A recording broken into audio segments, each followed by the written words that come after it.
The blockchain is poised to be one of 2018's most disruptive and innovative technologies. It's also one of the most confusing technologies. For ZDNet and Tech Republic, I'm Dan Patterson with Trail of Bits co-founder and CEO Dan Guido. Dan, there are as many blockchains as there are cryptocurrencies. Today we're talking a little bit about Ethereum, which is an alternative to the Bitcoin blockchain. Can you first help us understand why there are so many different blockchains and the difference between Bitcoin and Ethereum? Sure. So people create different blockchains because they want to use cryptocurrency or they want to use the underlying blockchain technology for different reasons. Bitcoin is mainly used for value transfer. If I want to give you a payment for something like pay you back for a drink you bought me up at the bar. Ethereum is something entirely different. It's a new way to develop applications. So the kinds of things that you can use it for are wildly different.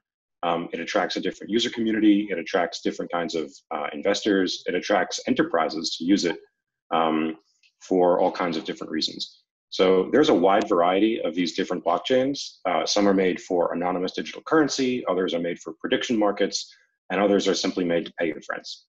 And what is it about Ethereum that is attractive to application developers? So Ethereum presents a new way to use the blockchain to develop applications.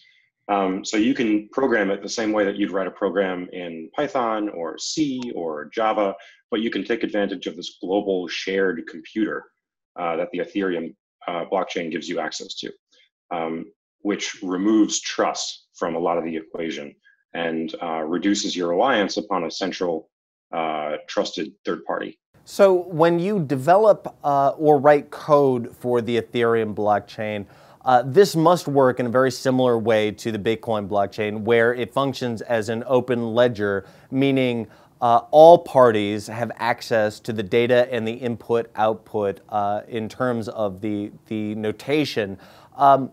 Where does Ethereum function in terms of access and APIs? How do we work with or use the Ethereum blockchain? So, so yes, Ethereum uses the same kind of distributed ledger blockchain technology that Bitcoin does. All of these things are based on the same foundational concept of having a globally distributed ledger that everybody has access to and that everybody validates new transactions on. The neat thing about Ethereum is that instead of validating and sharing just the transfer of tokens between two different parties, they also track state between applications.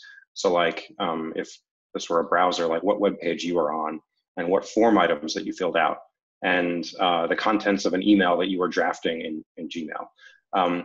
So that kind of shared state allows you to write applications instead of just me providing you with a token that's worth, I don't know how many tens of thousands of dollars now. What ways do you recommend as we go into 2018, business of all size, whether they're SMBs all the way up to enterprise companies, will experiment with using different blockchains? What ways do you recommend companies get started using the Ethereum blockchain? There's a number of different industry groups that are pushing ahead with enterprise use cases, enterprise tools, and enterprise standards, guidelines, techniques, knowledge. One of the most prominent is the Enterprise Ethereum Alliance. We're members of that group, and we help set standards for how enterprises can use this technology.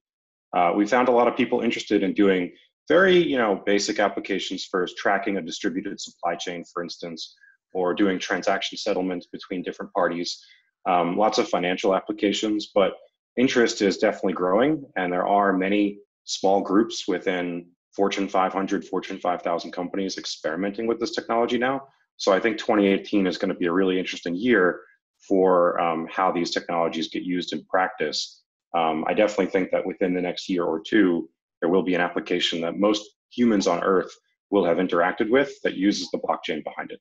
Dan Guido, Trail of Bits. I wonder if you could leave us with some advice. It's very easy right now with blockchain and, of course, the hype Bitcoin is getting to rush into this technology. But what advice would you give to a business decision maker, business technology decision maker about embracing blockchain technology? So we are a cybersecurity firm, and we have many concerns over the safety of this technology. It's brand new. There's all kinds of vulnerabilities and issues with it that we haven't discovered yet. And we discover them every day, sometimes with disastrous consequences. When you undertake a project like this, you need to understand the risk you are inheriting before you dive in, especially when, unlike regular applications, you can patch them. With Ethereum applications, you have to get it right on the first try. So there's a lot more upfront thinking and a lot more upfront due diligence that needs to happen before you end up using one of these technologies. Now, the value is great enough that you should try it. However, you do need to engage with experts early so that you can think through all those concerns.